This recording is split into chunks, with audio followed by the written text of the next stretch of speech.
नीचे बहुत से लोग कमेंट में ये कह रहे थे कि आप ज़ुनैरा महम का इंटरव्यू करें, आप ज़ुनैरा महम का इंटरव्यू क्यों नहीं कर रहे। तो मैं आपको ये बताना चाहता हूँ कि मैं ज़ुनैरा महम का इंटरव्यू क्यों नहीं कर रहा या क्यों नहीं कर पाया।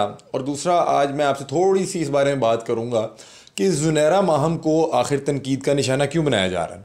सबसे पहले मैं आपको बताता हूँ कि मैंने ज़ुनैरा महम से रब्ता किया जिस दिन वो दुआ ज़हरा और ज़हीर का इंटरव्यू करके आई।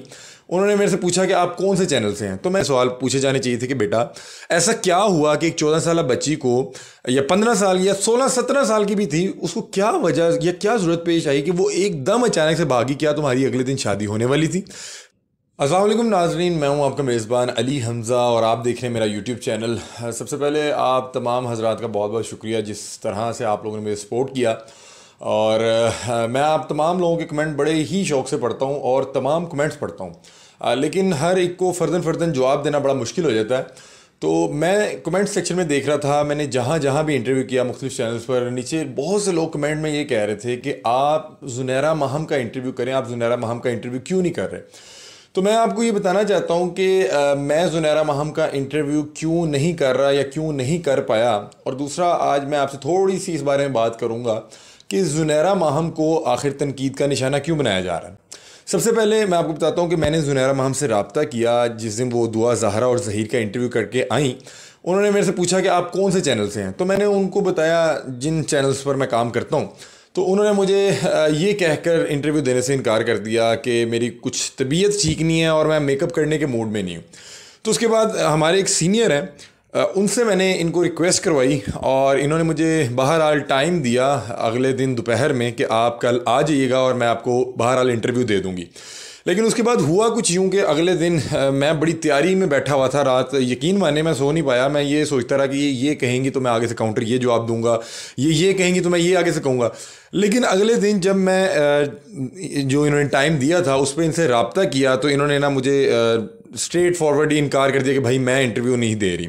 अब पता नहीं उस टाइम क्या हुआ था, तब मेरा ख्याल है इमरान का मैं पहला इंटरव्यू किया था वो चल चुका था और उसमें आपने देखा कि मैं उस दिन बहुत ज़्यादा ना इमोशनली हर्ट भी हुआ था, क्योंकि बहरहाल बीइंग अ ह्यूमन मेरी जो हमदर्दियाँ हैं वो काज़मी साहब के साथ हैं। जिस तरह से काज़मी साहब और उनकी जो वाइफ हैं जिस तरह से अपनी बेटी को लेके और अपने इस दुख दर्द को लेके जिस तरह से सिंध हाई कोर्ट में बिलक बिलक के रो रहे थे, तो मेरी उनके साथ हमदर्दियाँ भी थी। तो मुझे बड़ा दुख हुआ कि इस कदर सीरियस नौयत के मामले को जो जिन हजरात को ये अपॉर्चुनिटी मिली वो जब जाके वहाँ पर इंटरव्यू करने लगे तो उन्होंने बजाय कि कुछ सीरियस नौयत का सवाल पूछते, उनसे हीर रांझा की कहानियाँ और उनसे उनके हनीमून के बारे में और अजीबोगरीब आपने देखा वो किस कदर तनकीद का निशाना बन रहे हैं कि उनसे कोई जेन्युइन सवाल नहीं पूछा गया कि कल कोई इस तरह का मसला आपकी फैमिली के साथ हो तो तब भी आप इस तरह से सपोर्ट करेंगे, या ज़हीर से कुछ सख्त सवाल होने चाहिए थे, दुआ से उसके वालिदैन के बारे में सवाल पूछे जाने चाहिए थे कि बेटा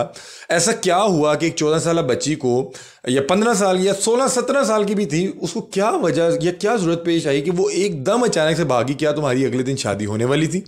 कम अज़ कम तुम उस घर में रहती, तब तक तो रहती कि जब तक तुम्हारे वालिदैन तुम्हें इस कदर फोर्स ना कर देते कि तुम्हारे पास और कोई रास्ता ही नहीं रहता।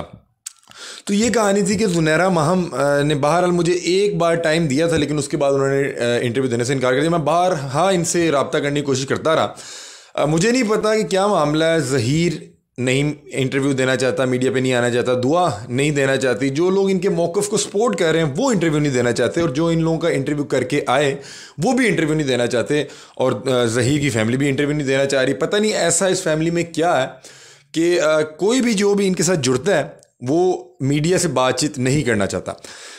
मेरे इंटरव्यू का दूसरा हिस्सा ये है कि लोग ज़ुनैरा महम को जिस कदर तनकीद का निशाना बना रहे हैं ये क्यों है।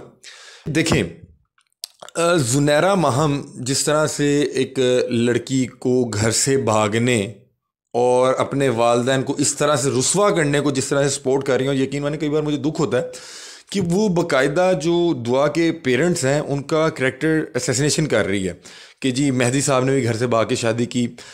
मेरी ज़ाती तौर पर राय ये है कि अगर आप किसी के लिए कुछ बेहतर नहीं कर सकते तो खुदारा उसके ज़ख्मों पर नमक मत छिड़कें। देखें, आप अगर दुआ को सपोर्ट करती हैं कि उसने ठीक किया तो ठीक है, आपकी एक राय हो सकती है और मैं आपकी राय का एहतराम करता हूँ। तो लेकिन खुदारा आप इस तरह की बातें कि वहाँ पर आप जामिश्री रख के आंखों से इशारे कर रही हैं और बार बार वालदैन को जिस तरह से टीज़ कर रही हैं, मैं आपसे रिक्वेस्ट करूँगा, मुझे नहीं पता आप मेरी वीडियो देखेंगी कि नहीं देखेंगी, आपसे रिक्वेस्ट करूँ कि ऐसा ना करें। देखें, उनके वालदैन ऑलरेडी इस कदर परेशान है, मेरी उनसे जितनी बार भी गुफ्तगू हुई और मेरे दोस्त अब आप जो भी कराची से हो गए वो जिस कदर परेशान है, खुदारा उनके हाल पर रहम करें। और नाज़रीन, मैं आपसे एक सवाल पूछता हूँ। नाज़रीन, ये ज़ुनैरा महम जो आज एक 16-17 साल, जो कि इनके मुताबिक 16-17 साल की है, उसके निकाह को, उसकी शादी को सपोर्ट कर रहे हैं, तो अगर मैं इनसे पूछूं कि क्या आम हालात में मैं, अगर ये केस ना होता, तो ज़ुनैरा महम से पूछता है कि क्या आप एक लड़की जो 4-5 जमातें पढ़ी हुई है और उसकी भी 16-17 साल उम्र है, वो घर से भाग के शादी करने लगी है या उसके घर वाले उसकी ज़बरदस्ती शादी करने लगे हैं, तो क्या ज़ुनैरा महम उसको सपोर्ट करती? मेरा ख्याल है नहीं करती। मुझे नहीं पता कि वो दुआ के मामले में ऐसा क्या है। ये जो फेमिनिस्ट लोग हैं, ये वैसे तो सारे साल रोना रोते रहते हैं कि भाईजान लड़की की छोटी उम्र में शादी ना करें, बच्ची को पढ़ने का हक दिया जाए, लेकिन इस मामले में मुझे नहीं पता ये क्यों एक बच्ची का साथ दे रहे हैं कि नहीं नहीं ठीक है, अगर वो 14 साल की है, 15 साल की है, 16 साल की है, 17 साल की है, जितने भी साल की है, उसने घर से भाग कर ठीक किया, वालिदैन को जिस तरह से रुस्वा किया वो भी ठीक किया। और देखें, जिन लोगों को ये मौका मिला उनके इंटरव्यू करने का, मुझे बहरहाल बहुत दुख हुआ कि कम से कम कुछ प्रोडक्टिव सवाल करने चाहिए थे ताकि दूसरी तरफ की भी कहानी सामने आती। अगर मैं आपको अपनी ज़ाती राय दूं तो मुझे नहीं लगता कि इस केस में कोई गैंग उस तरह से इन्वॉल्व होगा, ये मेरी ज़ाती राय है। लेकिन अगर आप एक इतना इंतहाई कदम उठा चुके हैं और इस कदर मामला हाइप क्रिएट कर गया, लोग रोज़ आप पे बात कर रहे हैं, कभी ज़हीर की फैमिली का करैक्टर असैसिनेशन किया जा रहा है, तो खुदारा आप एक बार आएँ, किसी अच्छे इदारे में बैठें, उनसे प्रॉपर इंटरव्यू करें। और इस जो ये सारा सिनेरियो चल रहा है कि हर बंदा रोज़ इसको अजीबोगरीब सवालात कर रहा है, अजीबोगरीब बातें कर रहा है, उससे हम लोग आगे बढ़ सकें। मैं आप तमाम अफराद का शुक्रिया अदा करूंगा जिन्होंने मुझे इस कदर सपोर्ट किया, और मैं आप तमाम लोगों के कमेंट्स ज़रूर पढ़ता हूं और सारे कमेंट्स पढ़ता हूं, लेकिन बड़ा मुश्किल हो जाता है फ़र्दन लोगों को जवाब देना। तो मैंने देखा कि बारहा लोग ये मुझे कमेंट कर रहे थे कि आप ज़ुनैरा महम का इंटरव्यू क्यों नहीं कर रहे, तो हर शख्स को उस तरह से जवाब देना बड़ा मेरे लिए मुश्किल था, नामुमकिन था। तो मैंने सोचा एक छोटी सी वीडियो भी बनाता हूँ और उसमें बताता हूँ कि मैंने अपनी तौर पर पूरी कोशिश की थी। मेरे पास मैसेजेस मौजूद हैं ज़ुनैरा महम के, जिसमें ये मुझे पहले इन्होंने कहा कि मैं मेकअप नहीं कर सकती, मेरी तबीयत ख़राब है, बाद में इन्होंने मुझे टाइम दिया और एन मौके पर जब इन्होंने मुझे इनकार किया, मेरे पास तमाम चैट मौजूद है।